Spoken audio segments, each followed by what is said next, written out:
हमारे घर एक महात्मा जी आते थे, जगत गुरु श्री रामानुजाचार्य पूज्य स्वामी श्री हरि नारायणाचार्य जी महाराज घर पे आया कर, अब तो सरकार साकेत चले गए। घर पे आते थे तो बैठ के कहते थे एक ही बात, अखिया हरि दर्शन की प्यासी, मोरी अखिया हरि दर्शन की प्यासी। यही केवल गाते थे और रोते थे। एक एक प्रसंग मैंने सुना है। सूरदास जी महाराज श्रीधाम वृंदावन में रहते थे। उनको दिखाई नहीं देता था सूरदास जी को, लेकिन नित्य श्री बांके बिहारी जी के मंदिर में जाते थे। एक दिन किसी ने कहा कि आप तो अंधे हैं, आपको तो दिखाई भी नहीं देता है, क्या करने मंदिर में रोज चले आते हैं? सूरदास जी बोले, मैं अंधा हूं, लेकिन जो मंदिर में बैठा है वो अंधा नहीं है, उसको दिखाई देता है ना, मैं नित्य आता हूं यहां पर है? एक दिन रात्रि में श्री ठाकुर जी के मंदिर के बाहर सूरदास जी बैठे थे। और आप सब जानते हैं वृंदावन में रात्रि में भगवान सूक्ष्म रूप से नित्य रास होता है वहां पर निधि वन में ना हो, निधि वन में नित्य रास होता है।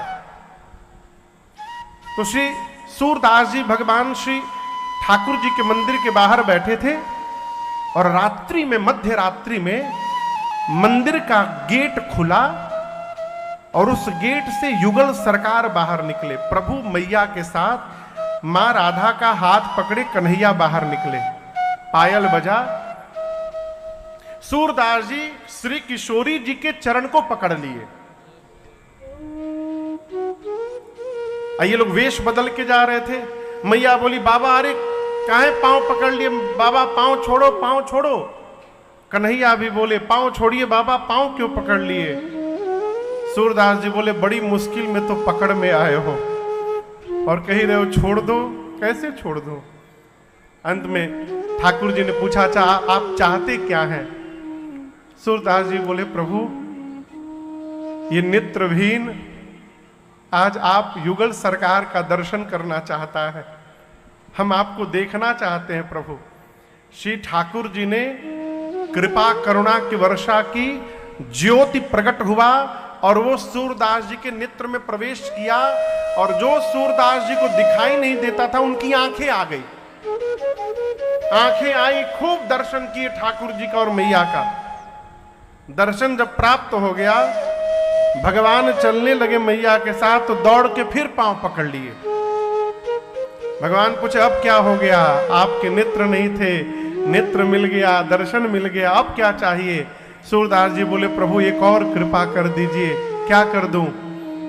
मैं पहले जैसा था वैसा मुझे बना दीजिए, मुझे फिर से अंधा बना दीजिए। भगवान बोले, अरे बाबा आपको नेत्र नहीं था, नेत्र मिल गया, आप कह रहे हैं फिर से अंधा बना दीजिए? सूरदास जी बोले, नाथ आपको देख लेने के बाद अब कुछ देखने की जीवन में चाह ही नहीं बची नाथ। अब मुझे कुछ देखना नहीं है, जो देखना था वो दिख गया प्रभु, अब मुझे फिर से अंधा बना दीजिए। ये क्या है? लोचन चातक जिना करिया, जिसकी आंखें भगवान को देखने के लिए सदैव लालायित रहे। हे रघुनाथ जी, आप जाकर उसके हृदय में सीता जी और लक्ष्मण जी के साथ विराजमान हो जाइए। आपके लिए दूसरा घर। अब तीसरा, समझ में आ रहा है ना आप लोगों को? कोई बोल ही नहीं रहा है? हाँ आ रहा है, ठीक, अच्छी बात। अब तीसरा घर। वाल्मीकि ऋषि बोले, यश तुम्हार मानस विमल हंसिनी जी हाजास, मुक्ता हल गुण गण चुनए, राम बसहु हियता। वाल्मीकि जी बोले, राम जी आपका यश सलील आपकी कथा, आपकी कीर्ति, आपका नाम का गुणगान, ये सरोवर है। क्या है? सरोवर। यश तुम्हार मानस विमल, आपका यश मान सरोवर की तरह सरोवर है, झील है, तालाब है। और उस मानस सरोवर में, मान सरोवर नहीं, इस मानस सरोवर में जिस मनुष्य की जिह्वा हंसनी बन करके आपके नाम और गुण रूपी मोती का चयन करे, यानी जिसकी जिह्वा हमेशा आपका नाम ले प्रभु, आप उसके हृदय में जा करके बैठ जाइए, आपके लिए तीसरा घर। जिसकी जिह्वा भगवान का नाम ले। और आप कभी रात को सोइएगा ना, आज अभी तो चलिए आप लोग कथा में है, कीर्तन कर ही लेते हैं, सुन ही लेते हैं, गा ही लेते हैं।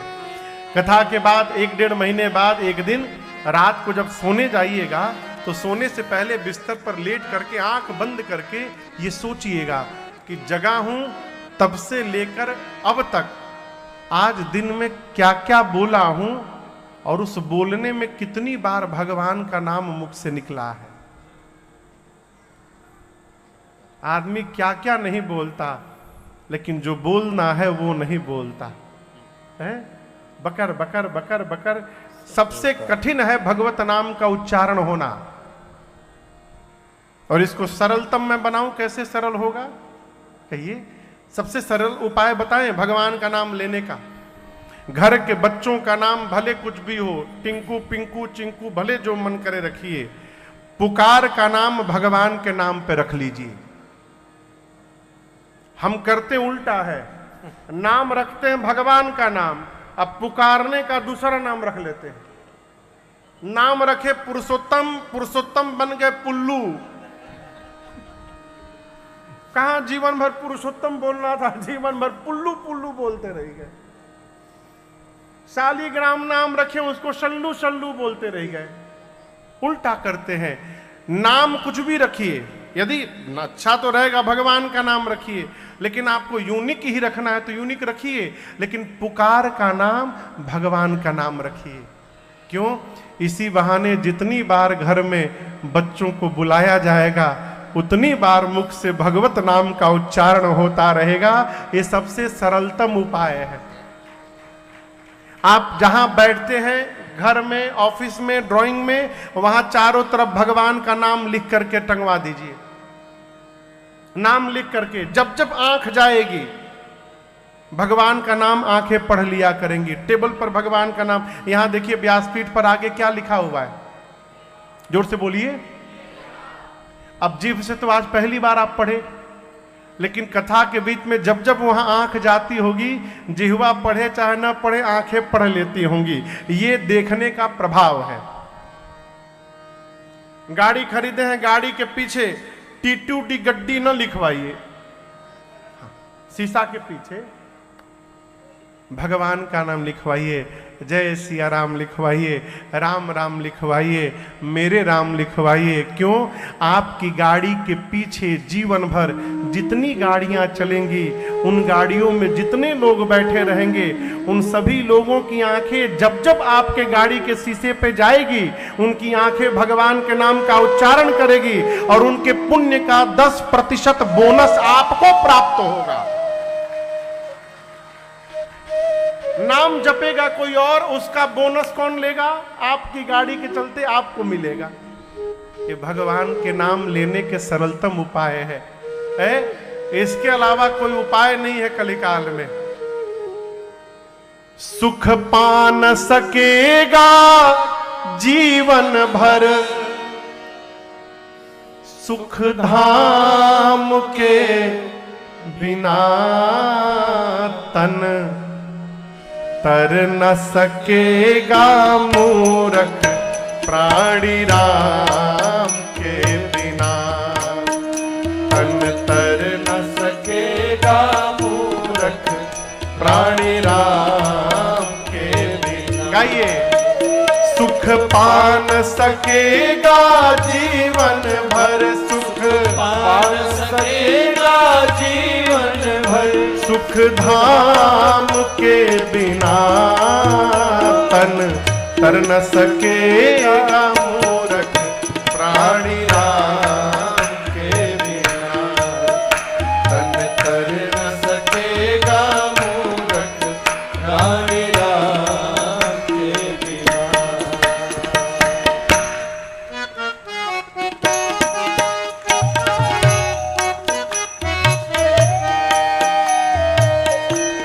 बिनु पानी के नाव चले ना, बिनु पानी के नाव चले ना। न घी बिनु दीप जले, न घी बिनु दीप जले। और महाराज नारी सुहागन नहीं लगे, जब तक ना मांग भरे। नारी सुहागन नहीं लगे, जब तक ना मांग भरे।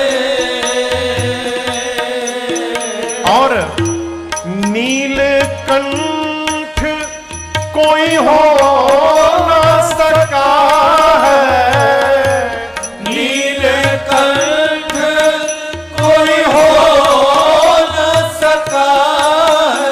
विषपान के बिना तन तर न सकेगा मूरख प्राणी राम के बिना। तन तर न सकेगा मूरख प्राणी राम के बिना। सुख पान सकेगा जीवन भर, सुख पान सकेगा जीवन भर। सुख धाम के बिना तन तर न सकेगा मूरख प्राणी राम के बिना। तन तर न सकेगा मूरख प्राणी राम के बिना।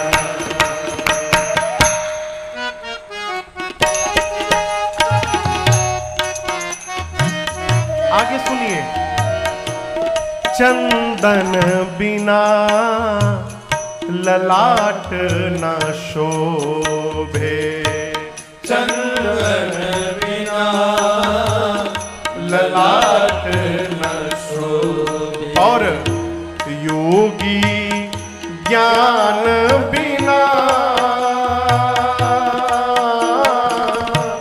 योगी ज्ञान बिना।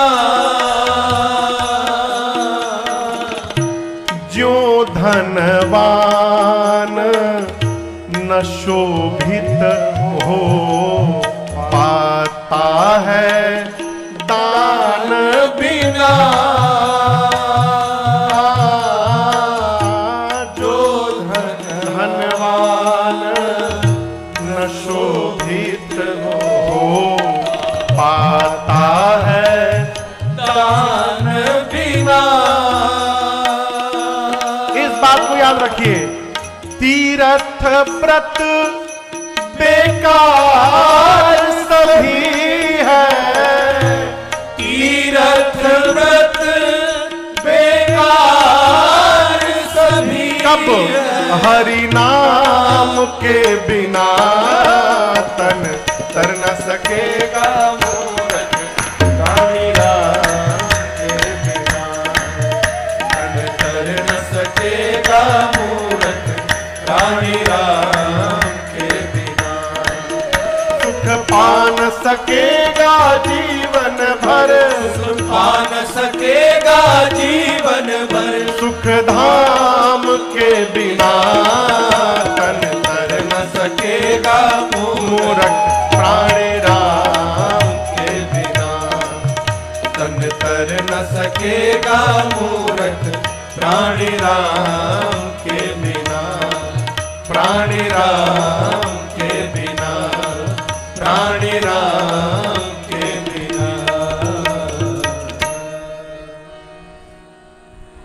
तन तर न सकेगा मूरख प्राणी राम के बिना। तीसरा घर, जिसकी जिह्वा निरंतर भगवान के नाम का गुणगान करे, भगवत नाम का उच्चारण करे, भगवत चरित्र का उच्चारण करे। हे राम जी, जाकर आप उसके हृदय में वास करिए। आपके लिए तीसरा घर। कान हुआ पहले, कान के बाद आंख, आंख के बाद जिह्वा। अब चौथे घर में व्यवहार है। क्या व्यवहार है? वाल्मीकि जी कहते हैं, प्रभु प्रसाद सुचि सुभग सुबा। जीवन में भगवत प्रसाद के सुगंध को लेने का स्वभाव बने। कहीं भी मंदिर में जाइए, पूजन के बाद पुजारी जी यदि आपको भगवान के ऊपर चढ़ाया हुआ माल्य प्रदान करते हैं, पुष्प प्रदान करते हैं, तो सबसे पहला कार्य पुष्प मिले तो उसको हाथ में लेकर के सिर पे लगावें और फिर नासिका से उसके सुगंध को प्राप्त करे। पुष्प का सुगंध ही उसकी प्रसादी है। ये ना कि मिले और ले जाके खूंटी पे टांग दिए, उसके सुगंध को स्वीकार करे। प्रभु प्रसाद सुचि सुभग सुबासा, सादर जा सुलहई नित नासा। जिसकी नासिका नित्य आपके सुगंध को स्वीकार करे। भगवान को सजाते हैं ना, भगवान अपने सेंट लगाते हैं, परफ्यूम लगाते हैं। अपने लगाने के पहले कॉटन लेकर के, कॉटन मेडिकल स्टोर वाला कॉटन लेकर के उसमें सेंट मार करके, चाहे इत्र लगा करके और ठाकुर जी के पास लगा करके रख दे, फिर अपने लगावे। समझ में आ रहा है?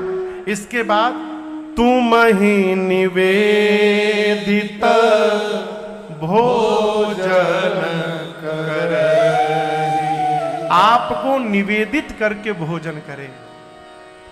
भगवान को भोजन करा करके भोजन करे। घर में भोजन बने तो पहले भगवान को भोग लगे, लचीदाना भोग न लगे, कटिंग काजू मिश्री ड्राई फ्रूट का भोग न लगे। अपने मलपुआ खा रहे हैं, अब भगवान को काजू में फंसा करके रखे हुए हैं, और कह रहे कि कृपा नहीं हो रही है महाराज, ई जन्म में तो होने से रही कृपा।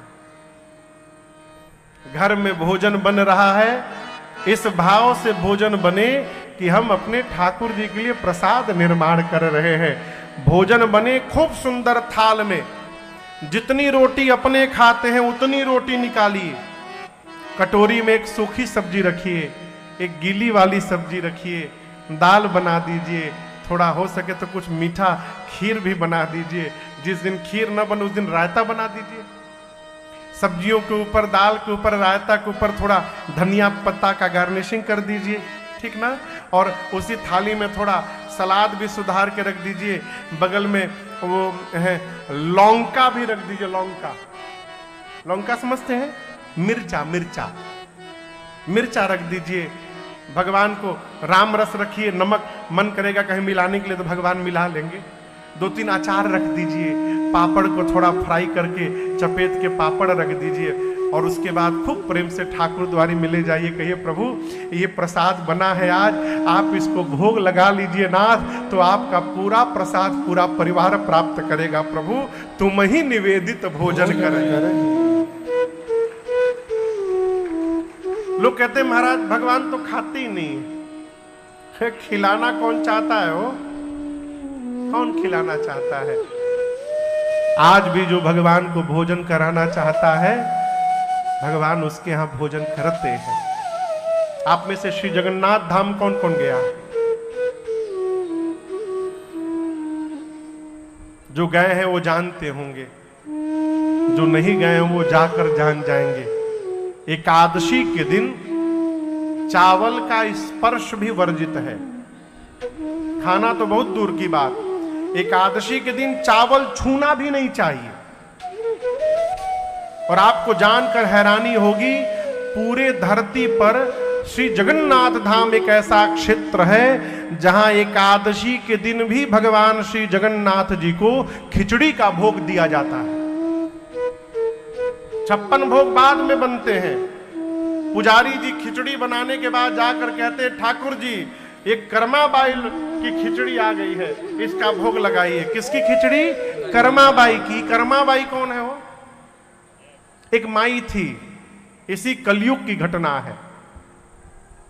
मांग मांग के खाती थी, खुद मांग मांग के, द्वारे द्वारे जा जाकर मांग मांग के खाती थी।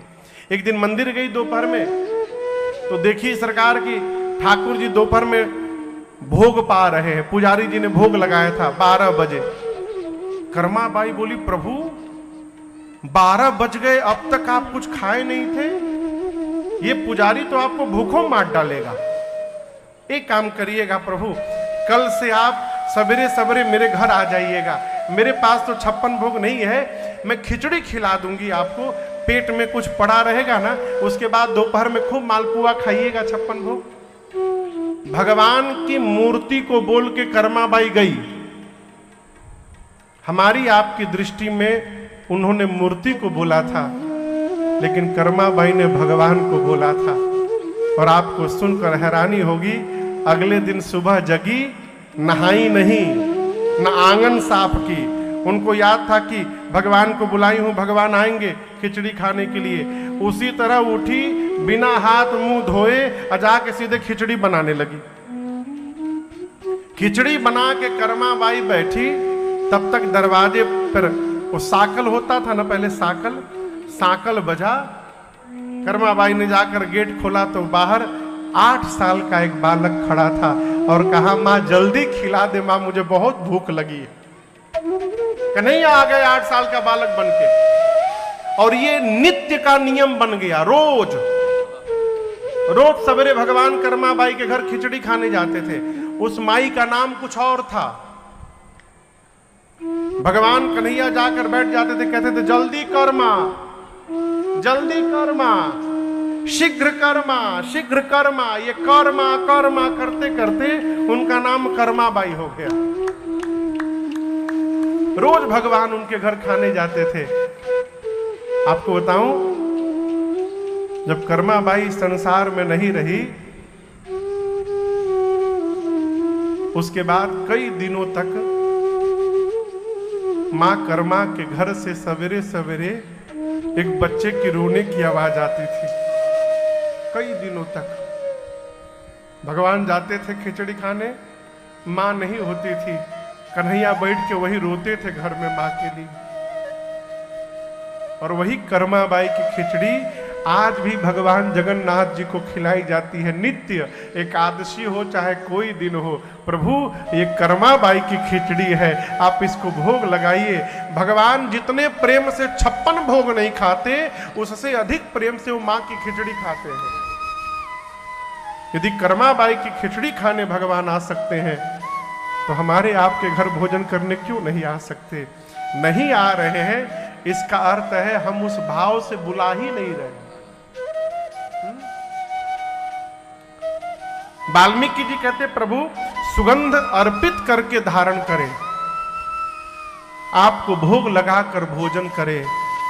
घर में नया वस्त्र आभूषण आवे तो पहले आपको पहना दे, गहना आवे तो पहले आपको पहनावे, कपड़ा आवे तो आपको पहनावे, और उसको प्रसाद मान करके फिर अपने धारण करे। कोई घर में श्रेष्ठ आवे तो विनय पूर्वक, प्रेम पूर्वक उनका अभिवादन करे, उनका सत्कार करे, चरण से तीर्थ की यात्रा करे, हाथ से राम जी आपकी सेवा करे। ये सब काम जो मनुष्य कर रहा है राम जी, आप उसके हृदय में जाकर बैठ जाइए, उसका हृदय आपके लिए चौथा